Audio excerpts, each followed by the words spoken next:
Paul Dempsey's going to talk about his HC1 plugin. Paul. Thank you. Thank you. I've got to say, I'm just so excited to be here. It's fantastic to meet you all personally. Many of you I've helped or hindered or amused on the forum, so it's lovely to meet you all in person. And this is just being an incredibly amazing experience. I mean, last night I was having this huge spate of imposter syndrome, but I think I'm over it for a little bit. So we'll get started. HC1 is a plugin for VCV Rack. So if you're not familiar with VCV Rack, it's a virtual Euro rack simulator with thousands of, it's free and there's thousands of modules for it. So it's an easy way to get in. I'll talk more about it when I get further. So because I'm new to this group pretty much, it's only been a couple of years I've been doing this. And in music in general, it's been a very few years. So I'm gonna start out by introducing, oh, well, Bert. Bert says hi, he had to stay home. Hi, Bert. Hi, Bert. Okay. Okay, so this is me at about age 5. This is probably on Table Mountain near Chico, California, where I was born and raised in Chico, California. My father is a professor of biology at California State University, Chico. Used to be Chico State College.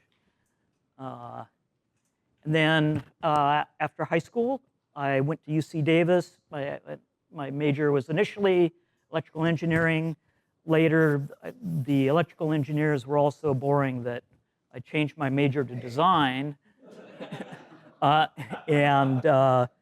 Turns out Davis wasn't a very good school for design. The design department was very small and kind of fading away. So I gave up that and I moved back home, back home to Chico. And there I was initially an art major, studying drawing and painting mainly. And then later on, I suddenly had doubts about whether I was going to be able to make a living, so I added a computer science. So I was a double major in art and computer science. But didn't quite finish, got kind of burned out, and I moved to Seattle where, well, I was working in restaurants. And I had been working my way through paying for college by working in restaurants. So I'm a pretty good cook. And then through my brother, I got a job at Microsoft initially as a tester. And then as a tester, they really liked my review of the documentation, so I became a technical writer and editor for a number of years. And at the end of my time as a writer, I was spending all my time writing software, making tools for producing the documentation. So they invited me to become a developer, and I worked on Visual Studio for a number of years. And then I retired after my first wife died, because I have 3 boys. And then later on, I got married again somewhere in here.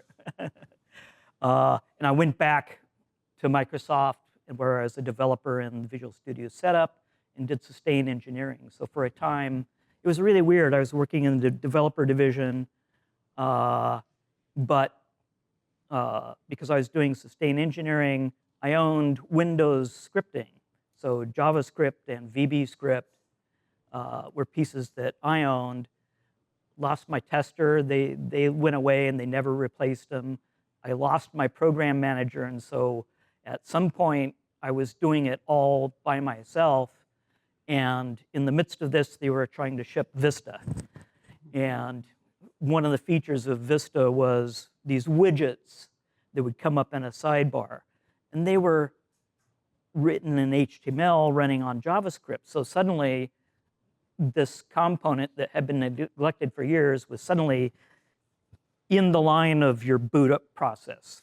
And so they cared a lot about the performance. And so at the last minute, it was had to just bust my brain to do stuff. So I really got burned out on that. And not long after, I took another break from Microsoft. And then I went back again to be a developer with the business applications group doing localization tools. And I did that for almost 10 years. So it's a total of 27 some years at Microsoft. And you'll notice in here that there is no musical study or musical performance. So after all that, recently at the end of COVID, I retired. And one of the last things, this was the time of COVID. Everyone was working from home, and to keep busy, we get creative. Here's the station where my wife and I are making masks to share with people. And then for me, they added to one of the health benefits that you could get at Microsoft. They said you could spend money and buy a musical instrument. And so I had been researching electronic stuff, and I bought a Mini. And of course, here I am. Thank you. You know, I got it and immediately fell in love. You know, I read these comments online where they're saying, "Oh, it's so difficult," and that wasn't my experience. It was just immediate joy getting your fingers on it and playing. So that seduced me, and I said, well, you know, what can I do? One of the reasons I got it because it was immediately obvious that there was this technical depth to it. You could program it, and as a software engineer, of course, that's fascinating, the ability to program those. You know, a lot of other sense, it's just all there, and there's nothing more that can be done with it. You can't, other than using it, there isn't a way to do something and enhance it and do more with it. And I like to be able to bend the things and make them do things they weren't designed to do. So what I started out with was, and I also wanted to learn a new programming language. So I started this project I called Archive, because I've been reading the forums and I saw that one of the things that the Osmos people really wanted is they really needed a way to save their presets. Because initially, the software updater from Express-V wasn't there yet. And so when a new firmware came out, people just loaded it up and burned the firmware, and they lost all their user presets. And they fixed that. But that was later. I'd already started this, and it was also, this is written in Rust, and because it was the vehicle for learning Rust, to learn the new programming language. And so I did this for quite a while, and the use case was for going through saving all of your user presets to disk and being able to restore them, you know, to save and restore presets from a command line. And this was just Windows only because that was didn't have the multi-platform support completely. It was kind of early days in Rust. And I went a long way, but had troubles, and I never got it to work correctly. You could get almost all the presets, but usually there's one or two that just came out empty and never figured out why. And I've seen recently on the Osmos forum that other people have experienced this. So I think there's some issue in the firmware, because they were having the same problem I was having. But that's yet to be discovered yet. So I gave up on that, and I had been playing around with VCV Rack because interested in modular has always been fascinating to me. And so I thought I'll I'll build some plugins for Rack because I'm a software developer, and it's open source, and all the modules that you can get free and paid are there's a whole SDK and way to build these, and say that's great because within Rack there's all these things that are already there that I don't have to build, and I can do just one small thing that's unique, and then you just combine it with other things. So you don't have to. It's not like trying to build an entire software environment or an entire synth or a DAW just to be able to get things done. And so, tapping my art interest, I made this mod. This is the premier module in my Patch Day 1. So this is my brand in the VCV Rack world. You see the hash mark D, Patch D. I saw it on the first slide of Lippold's at the beginning of the conference. And so on the Rack forums, my handle is Patch D, which is just the first two letters of my first, middle, and last name. But it's also pronounceable as Patched, so very suitable for virtual modular. And so I'll show you this later when we get into the demo. This just, you load up an image and it'll scan it and generate voltages that you can plug into other things. And it's more of a random number generator than anything really musical. But some people have done some very musical things.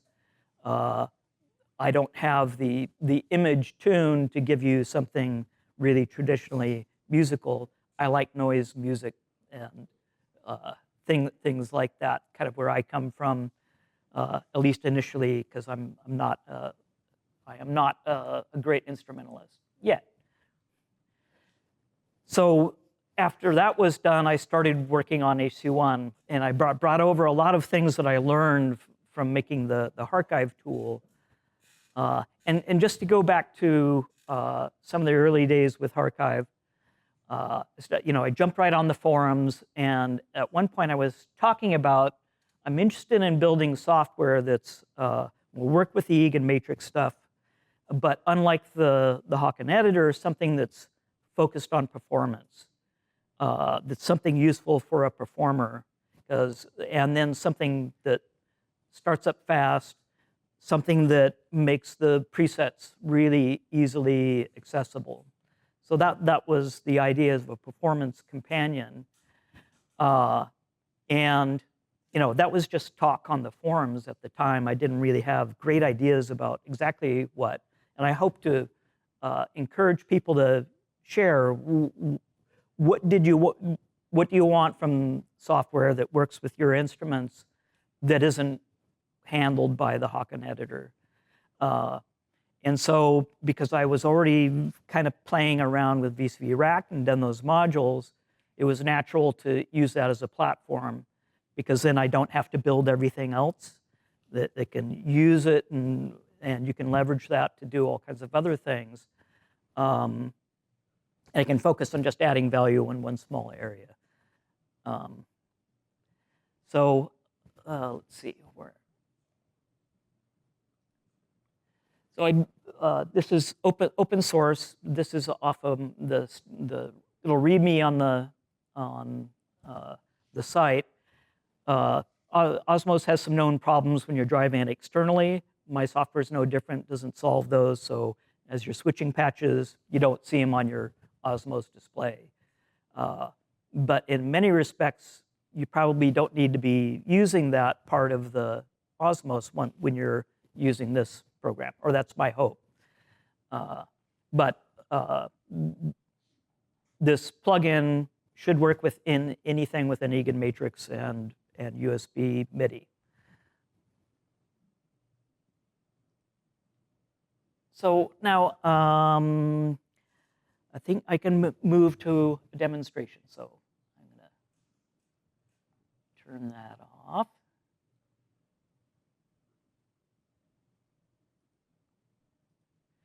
And let me see. I have to change my video configuration so that now we're seeing all the same thing. Now, hopefully this is work. I had the setup working perfectly yesterday, but yeah, I'm having some weird issues today. I don't know why. There should only be one.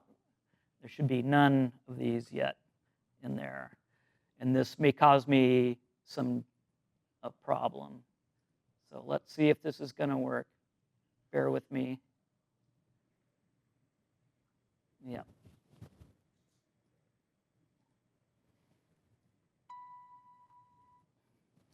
And I have a bad sensor on my Slim. That's what that ping was. It's just volunteering touches. And it's just, oh, I don't have the monitor through. Yep, that's the note right there. That's some. So we'll have a little bit of a distraction, a little bit as I do through it. So I launched VCV Rack. I'll talk about a little bit about VCV Rack. So it's open source. The lead developer is a guy named Andrew Belt, goes by Vortico on the forums. If you'll see that. And it has a whole ecosystem. You can download the source. You can build Rack itself, and there's an SDK. You can build plugins. If you're a developer and getting into that, I recommend building Rack. Don't use the SDK. Just build Rack and whatever plugins you're interested, because they set good examples. And most of the plugins are open source and free. There's also a paid level, and you subscribe to plugins on the VCV Rack website. So VCV company actually builds all the plugins that are available in their library. Some people only build them. They don't publish to the library, and you can download them and install them. So you have both ways of doing it. And the possibilities are really endless. There's an amazing variety of stuff. And because it's same as Eurorack, there's an amazing variety. It's endless, and you can destroy your family life and your pocketbook at the same time very easily. So VCV Rack helps with that, at least on the pocketbook side, because you can use the free version and free modules. And there's plenty there. You don't have to go get paid. Some of the paid ones, actually, a lot of the free ones are excellent. There's some terrible ones, and you can go paid, but that's no guarantee of quality. There's some paid ones that aren't very good, and some that are just excellent and amazing. And very often you can find Rack versions of Eurorack modules that you could go out and buy. And so in some ways, part of the intention there is you can preview them in Rack and see, is this something I really want to use? Before you go and buy. So it's really helpful, because it's a lot of money to just trial a new module. And it can be hard to get a hold of some of them. So here's the blank Rack. It's sort of visually, it's meant to simulate Rack. So here's the browser. I've got it all set up to select the ones that I'm going to show you. I'm not going to show you all of them. You can see here's Plateau. That should be familiar. I think there's a Eurorack version of Plateau. Most of these are the built-ins. This is I think almost everything here comes with a free. I think the Convolver from Rack comes with Pro. So there's a Pro version of Rack that you need that if you want to run Rack as a VST in your DAW. That's the main thing you buy Pro for, and a couple of these Pro level modules. And of course, VCV also makes some sets of paid modules. I've only bought a couple of paid modules. But everything I'm going to show you here is comes with a free level that you can, and most of this is fundamental. It's just comes with Rack. You just download Rack, and you have all the essentials that you need. If you just want to take advantage of my plugin and just use it to control the eigenmatrix, that's all you need. You just subscribe to my plugin, and then you'll have the other things that you need. Let's get into showing my plugin. I'm not going to start with my plugin. First thing, everything in Rack. Let's see. Let's zoom in here. Everything. It only works. You always need an audio module. This gives you audio in and out, and you have to have one of these modules in every patch for things to work. If you don't have this here, I've observed this. You start with mine, nothing works until you add an audio module, and then suddenly the MIDI starts talking.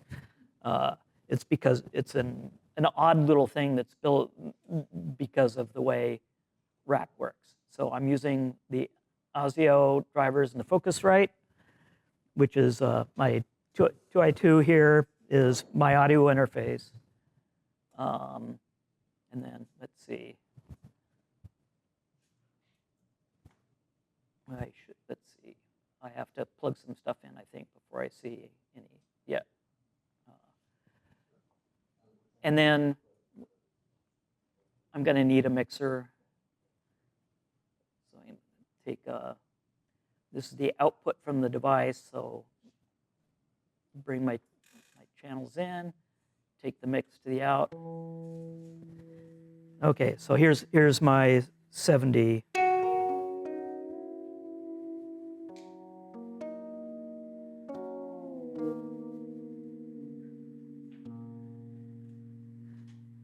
No, my Slim and then my Mini.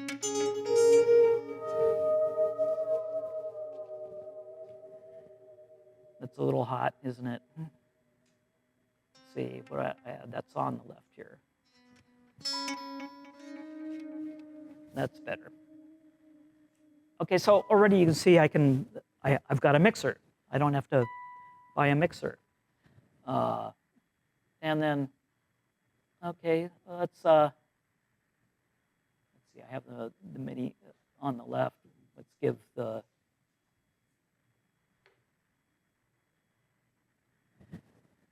MIDI some extra reverb.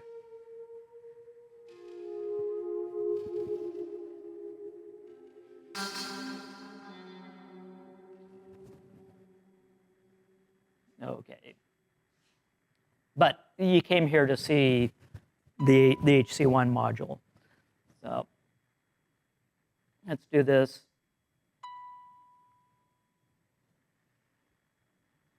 Now, okay. Now this is the problem I was having earlier. You'll have to forgive me. Let's see if this will come back and work. Sometimes they stop talking. I'm running Windows, and there's some issues with the implementation of MIDI in Windows, especially when interfacing with the eigenmatrix devices. Now, luckily, most of this connection issue is fixed in newer firmware that's going to be coming out. And unfortunately, the newer firmware breaks my module, so I'm going to have to fix it after the new firmware comes out. So, yeah. So I'm really sorry. Yesterday, everything was working perfectly, but today I'm just having this problem with MIDI. My devices are really having trouble talking to Windows. I'm checking to see if Rack is still running here. Sometimes when I run into this problem, Rack is hung, and it's partly some issues in Rack because they're using the RT MIDI API that's using these ancient APIs. There's newer APIs in Windows, but it doesn't handle everything correctly.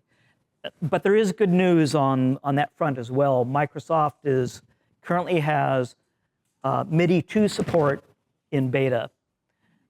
And as part of that MIDI 2, they have actually they're rewriting their whole multimedia stack from the drivers on up. Because it used to be all the multimedia stuff was just built into the USB driver. And the way it was all built and put together, nobody knows how it works anymore. They really have trouble fixing things because the original people who put it together are gone, and it's just so complex that nobody can figure out how to debug it. So when things get bit rotted that long, you just throw it away and start over. And that's coming soon. So it's a rewrite. They've separated the MIDI stuff from the USB drivers, and the MIDI stuff is no longer in kernel mode. This is really geeky OS architecture stuff. Since we can't see exactly what the HC1 does, what are the parameters and what are the things that we would see? I might be able to get it back because I just had it a couple of minutes ago. Power cycling to continue to help at all? Sometimes you have to power cycle or unplug and replug the. Yeah, this is.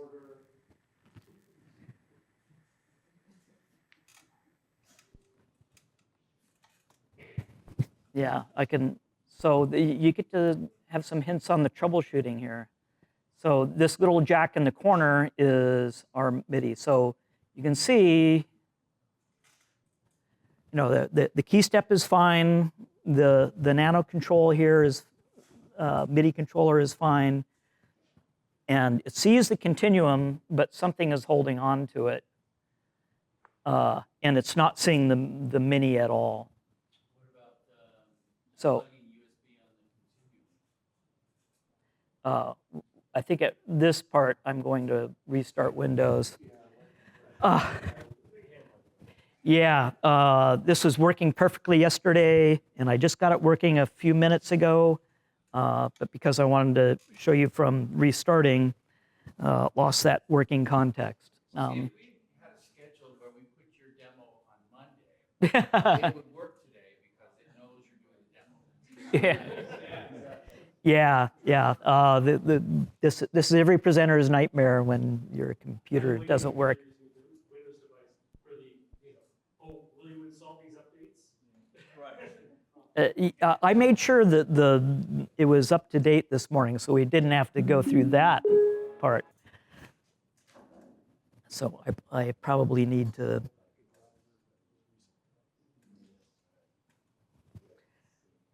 Power cycle things.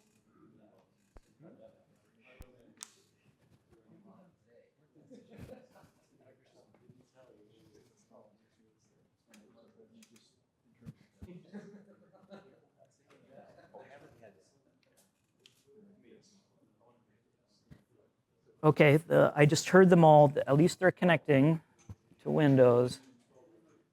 They're being seen as devices. Yeah, if I can't get it running, I'll go back to the slide and I can walk through the elements of the interface, and I'll just have to talk through it.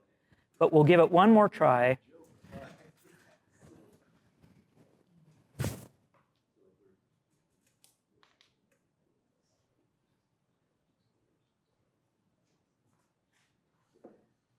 No, so we're not going to reload. Oh, I did, so let's see. Yeah, it thinks these are, I think I know what happened. We probably have, for some reason I have all these extras popping in. So this is a bug in VCV Rack I'm going to have to figure out. So basically, you need an audio interface and then an instance or mixer, and then your plugin to take advantage of this, right? Yeah, well, let's see. You really need an audio interface to get the most out of Rack to get any decent sound. But you need your instrument, an audio interface, and the software. That's the minimum you need. Because of some of the USB issues, you need to make sure that your device is plugged directly into your computer and not going through a hub. Actually, the bigger Continuum works a little better, and I have my 70 is actually coming through this hub, but it's a much better quality powered hub. So that's really the quality of the hub makes a big difference. So here we are. Actually, the other instances weren't finding anything because I only have 2 Eigenmatrix devices, and here's the 2 instances of Let me zoom in here so I can. Come on, zoom.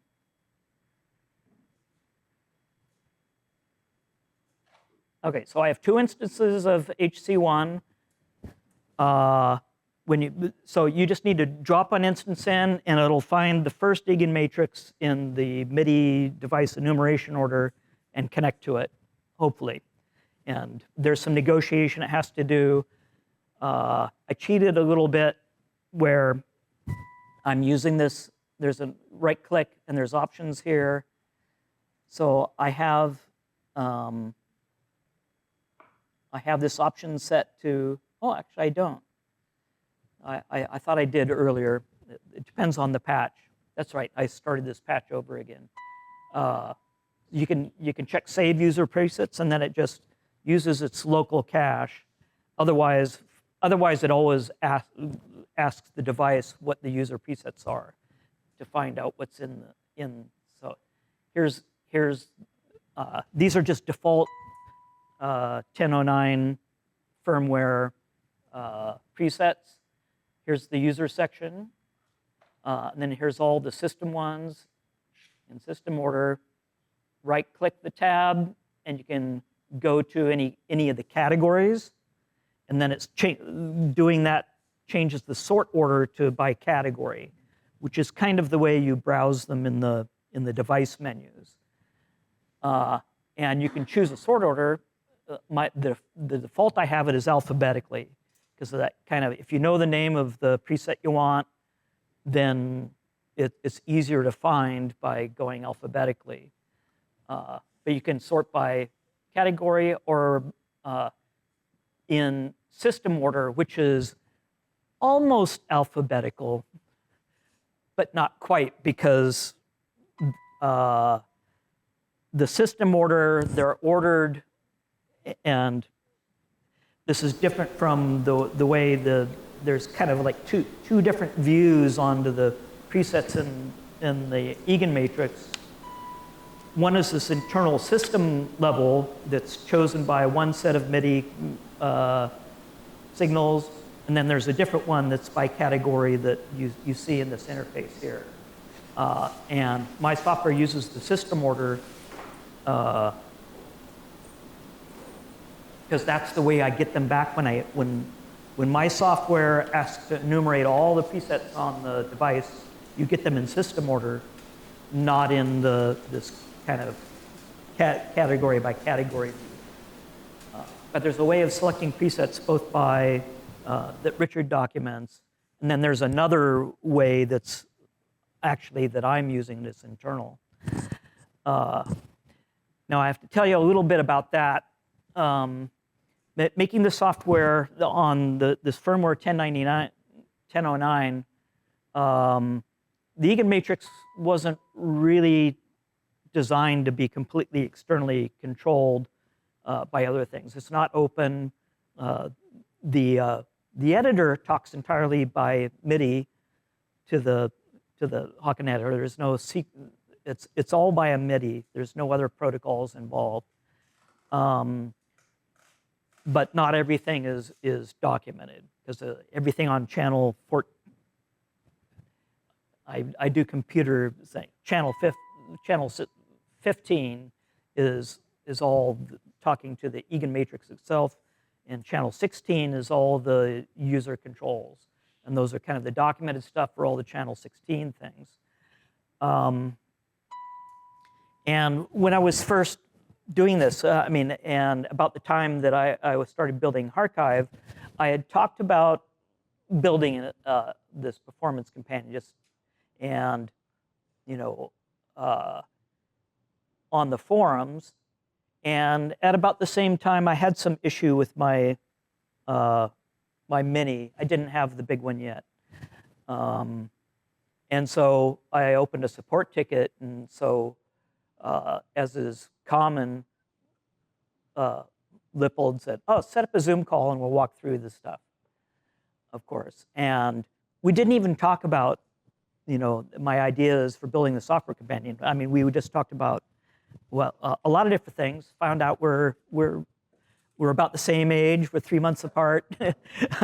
Things like that. You know, it is always wonderful talking with Lippold. But we just solved the problem on my Mini. And shortly after that, I got an email from him, and it just said, "You might find this useful."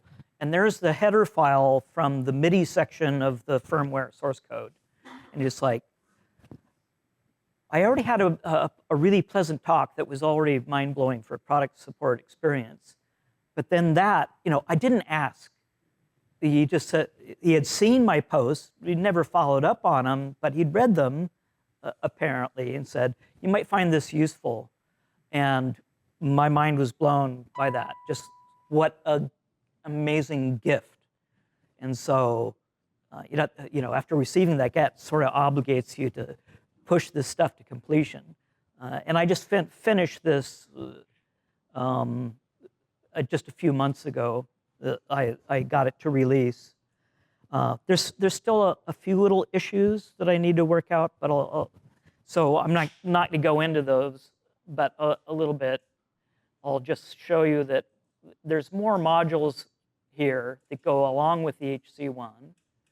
I have modules for each of the pedals. And let's see. Yep, there we go. There's pedal 1 is the sustain. But it's not showing me the pedal type. This little part is flaky. This occasionally, let me change a preset. Is it that one? No. There we go. The continuum's on that one. Now I see the pedal type.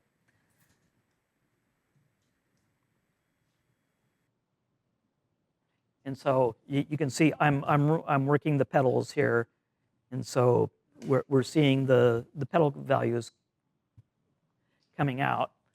And on these rotaries, you can turn the knobs, but it's a little better to use the right mouse menu. And you get all these options for changing the function assignment for the pedal. And there's a couple of extension ones here that they don't control anything in the engine, but you do get the CCs out. So you could choose one of these for the CC, then use one of the other MIDI modules in Rack to pick up that CC. Then you can use that pedal to control anything you want in Rack, any function you want. And that's the wonderful thing about being embedded in Rack, because you just drop this on, you set it up. If you know what the CC is, you still need to know that to set up these other functions.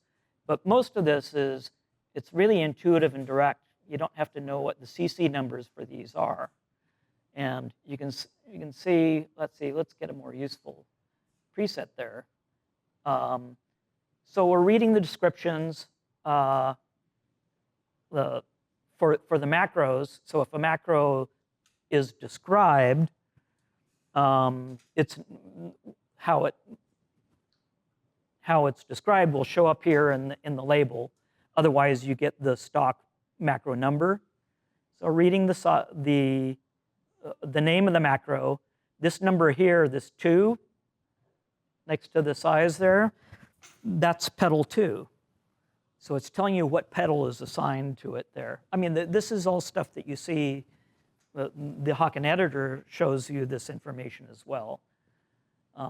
And I have a little. Do you have jacks on all of those things so they can be Yes. controlled in VCV? Yeah, there's all these jacks. You can just pull out a cable, let's see, let's get a color you can actually see more.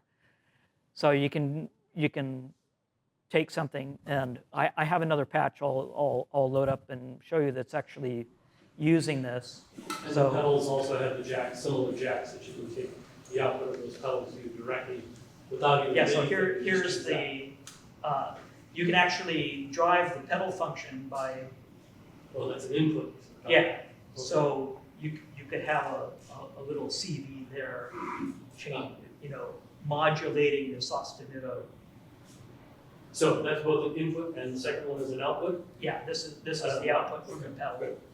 So you can have it controlling both any internal function, Mhm. but you can also drive any other module out of that.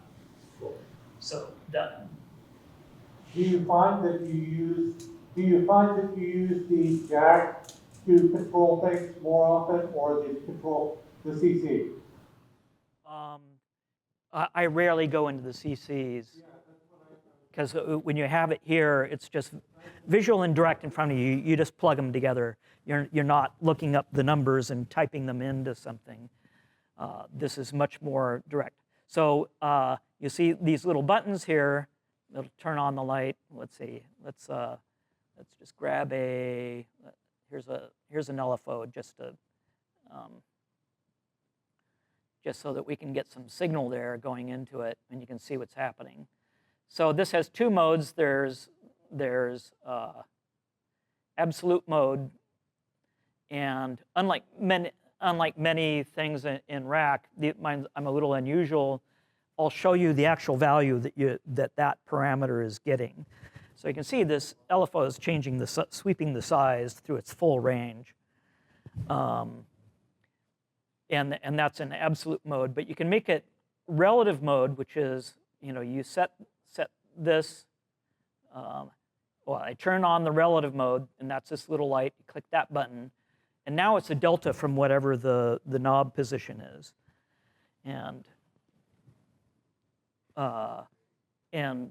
one thing useful to do is, let me grab MIDI plug, I'll take the output from my nano control and send it to, that's the mini.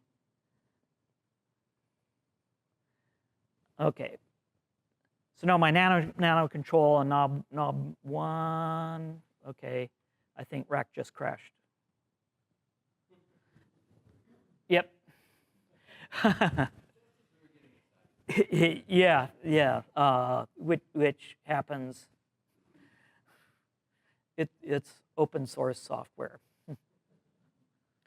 But this is not actually very common. Usually, when you're making some change. Let's see, clear patch and start over. And Yes. the various mini bugs that Teledyne has in it from our side are all kind of new to the Rack. So we hope to have this new firmware out. We hope to have it out by now, but we're certainly quite close. Yeah, and I'll have when that comes out, I'll have some catch up to do. Well, I can get it to you tomorrow. So. Are you talking about 1021, or you have another 1034. 1034? Because I have 1021, but and that's, I mean, I worked with Lippold, and we've confirmed that fixes a lot of these USB MIDI problems on Windows. The situation's much better on Mac and Linux. Just to really go and do it once. Yeah. And, You'll have a new protocol with 1034. Yeah, and are there more changes to the header file with 1034 versus 1021? 1033, 1034. Yeah, when it comes out, I'll have to have you send me a new version. It's ready, so you can do it. Okay. I promised my wife when I get back from ContinuuCon, driving back home 2,700 miles, I have to finish our kitchen remodel before I can touch anything really in the continuum subject. Okay, so this came right in. We didn't have the problems that we were having, so which is really wonderful. So When you want to play the continue and the continue mini, let me know. I have you muted just so we avoid. Oh, okay, great. Yeah, let me, actually, let me bring in something that's all set up and,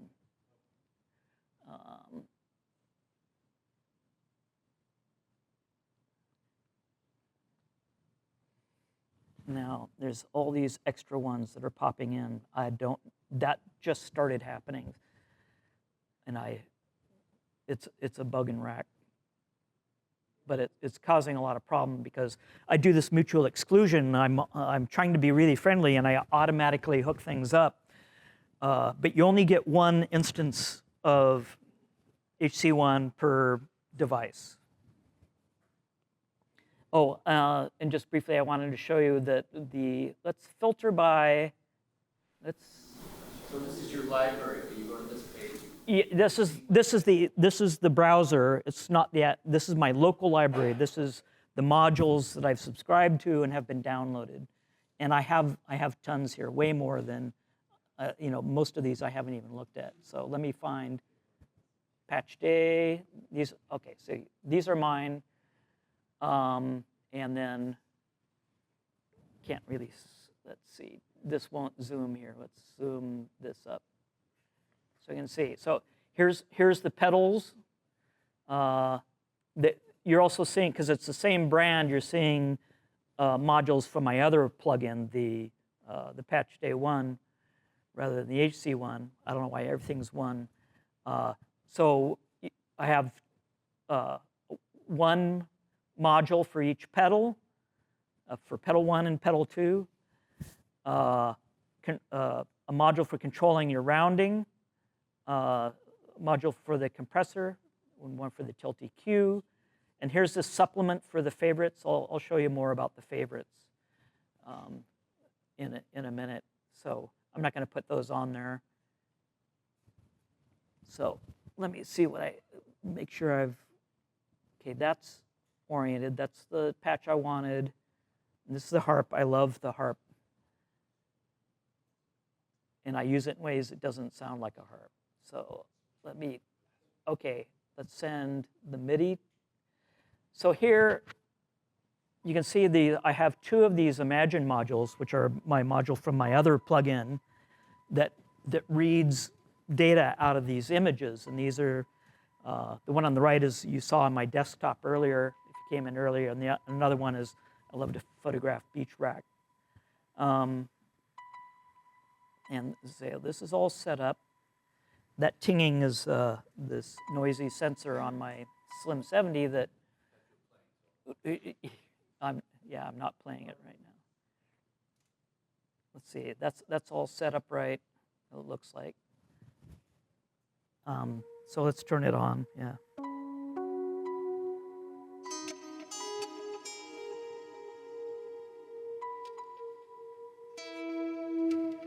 So we're gonna just live with that pinging.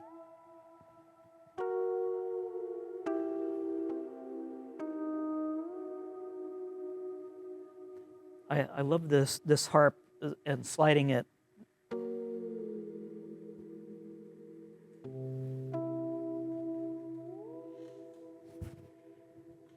So let's start this automation. Now I'm only, yeah, this is because it's, let's see, I should have put a VCA on here to tone down the velocity. Yeah. So now the notes and gates are reading out of the images here.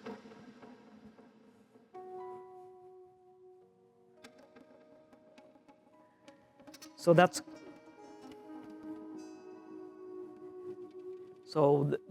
it's automating the MIDI, and I'm also playing the MIDI at the same time here. So this chaotic, noisy stuff that you're hearing, that's coming from reading these images. One is providing the gates, and the other is providing the pitch. So yeah, that's the MIDI out here, the CV MIDI. So here's the gates coming from this one, and this V-oct, I'm putting it through this quantizer, so it's tuned. If I turn off the quantizer here, let's see, if I bypass the quantizer, then, okay. So if I understand it correctly, you've got a mechanism for talking to a continuum, sending it MIDI data that it can then play its internal sound. That's just rack function. Right. The second, so and you've also got the ability to look at the presets that are in the continuum. Yeah, in my mind, so- And be able to adjust them, the pedals, and be able to adjust some of those parameters. What I really, really want, what I'm hoping to see is, I want to be able to take the surface, or the output from the surface of the continuum and have that control rack. Yeah, you can set that up. I mean, there's modules that are good at MPE, and they'll give you the signals. I didn't need to build that because there's other stuff there already. So you can bring that in and wire it up. Now people have built stuff that if you have physical Euro rack, get an expert sleepers, you can connect it with VCV Rack, so you can do a hybrid. Yeah, I was mostly wanting to control, if I could control VCV Rack with the continuum, in which you said, yes, of course you can do that with MPE already. And this allows me to bring the audio in and also treat that. So let's go over to the Mini. This isn't wired to anything, but this is let's touch guitar. And, this is just playing itself.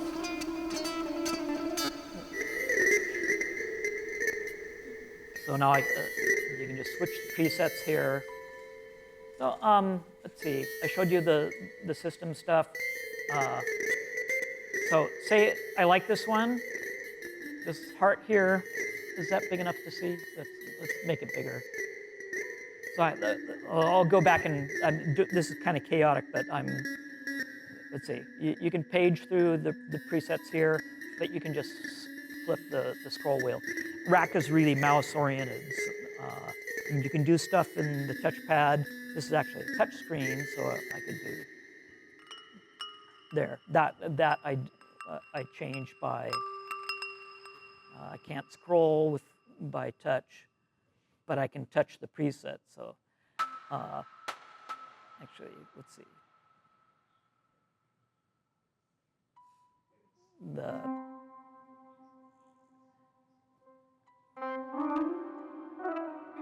Okay, we've got something playing there. Let's say, where were we? There we go. So this one, we're showing you the group. This is the other group. But say, I really like this. I'll click the heart here. Now it's added to my favorites. And this is saved, and what I can do is I'm right-clicking on the tab there, and so I can sort these by a number of criteria. You can change the sort order. You can actually move them around and arrange them exactly how you want. So this is a great way. You've got some set of stuff as favorite, and you want a set list. You arrange it exactly how you want, in the order like you're planning to play, and then save it to a file. And so you can, save favorites to a file, and name it whatever you want. And then you can load that file whenever you want, and then it's that list. So hopefully that's really helpful. Am I running out of time? What time is it? And when am I supposed to stop? Now? Anyway, and there's another module that you can have up to 16 of those favorite files, and you can have one touch. It'll load in those in. Now that's just shortcuts. It's not actually loading presets from disk. So it totally depends on just what's in memory on on your box. That's a limitation I have right now. I know how to load and save presets. Doing one at a time, that works reliably. I wasn't able to get doing it in bulk working properly. That's some debugging to do, but that's a future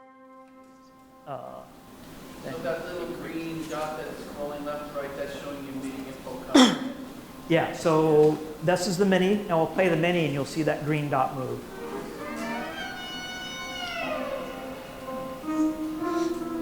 So this is to help you understand, because sometimes in Windows, it'll suddenly stop talking. So this lets you see if they're still talking. Well, and you see it moving because it's still automating off of the others. And then the purple dot you see there, you don't see anything happening there because we're not sending it. So that's the MIDI we're sending out of the module. So if I move that, you see the purple dot moving. So sometimes it'll be in this mode. You see, I'm still getting MIDI from the device, but it stops listening. So it gives you some little feedback so you know when you've broken and you need to so you either you can reset the MIDI there, you can do a complete reboot of the module on the right mouse menu here. There's some functionality here. You can choose to do the reverse surface on the mini from here. You can launch the remake the QSPI data if you need to. Shouldn't have to do that very often. I've had to do it quite a few Can times. we do a factory calibration and fix that sensor? Yeah, and there's some little utilities here. I can tell this just center all the knobs or zero all the knobs. Set them all to the relative CV, because that's what I usually like. Because there, it's a delta. You can plug in an electrode, do an attenuator so you get a small range. And then you still have this pedal, and it'll offset from whatever your pedal position is. Yeah, that delta range is built into the relative mode for every knob. Yeah, they're independently. You just click this button here to put in a relative mode or not. What makes sense will depend on the patch and what you're wanting to do with it. Let's see, what else here? Quick question, Paul, sorry, do you have editor loaded? Or is that just? I'm on Windows. You can't run two programs talking to the same MIDI device at once. Not until the new MIDI stack comes out, and they have removed that limitation in the new MIDI stack in Windows. And you can also have virtual cables, and you can change the name of the device, it appears. So they've done a really thorough job of reworking the whole MIDI stack. There's an amazing amount of functionality that will be present. There's a bunch of utilities you'll be able to download. I mean, I haven't tried it out yet. I've been watching the progress, but I haven't managed to do it because it's really tricky. You have to replace until the drivers come out on Windows Update. It's a real pain to set up, and then it's really altered your machine. I didn't want to change my working environment that much to preview it, but it's an amazing set of stuff that's coming out. It's going to fix so many of the problems with Windows. How long has it been in beta?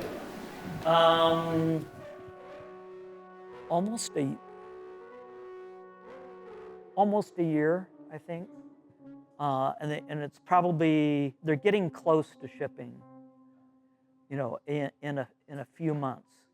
And so they'll update Windows 11, and then they'll be, at a certain level of Windows 10, they will also update and make it available. So later Windows 10s and Windows 11, you'll be able to do it. Are you on 10?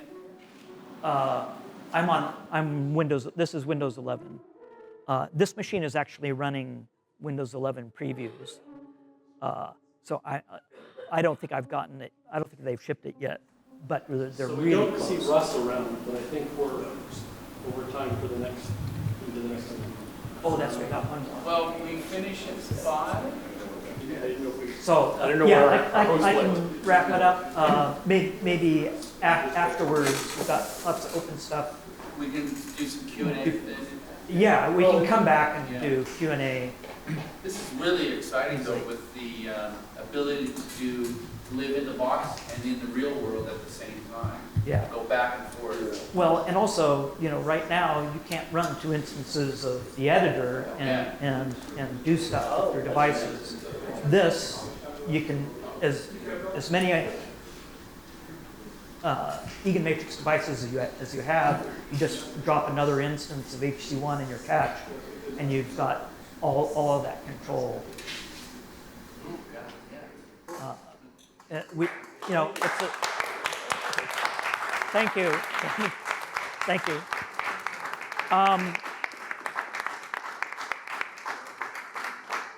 So I have QR codes for the links to Rack and to subscribe to the plugin and then the fora. So the online forums, there's a Discord and a discourse forums. I hang out there under Patch Day. On Facebook, I'm Paul Dempsey. So if you want to, it's really convenient. Well, you go to VCVRack.com and then you go to the library and look up Patch Day. But if you want the shortcuts, I've got the QR codes here. If you want to scan them and take them home. Thank you, Paul. Thank you.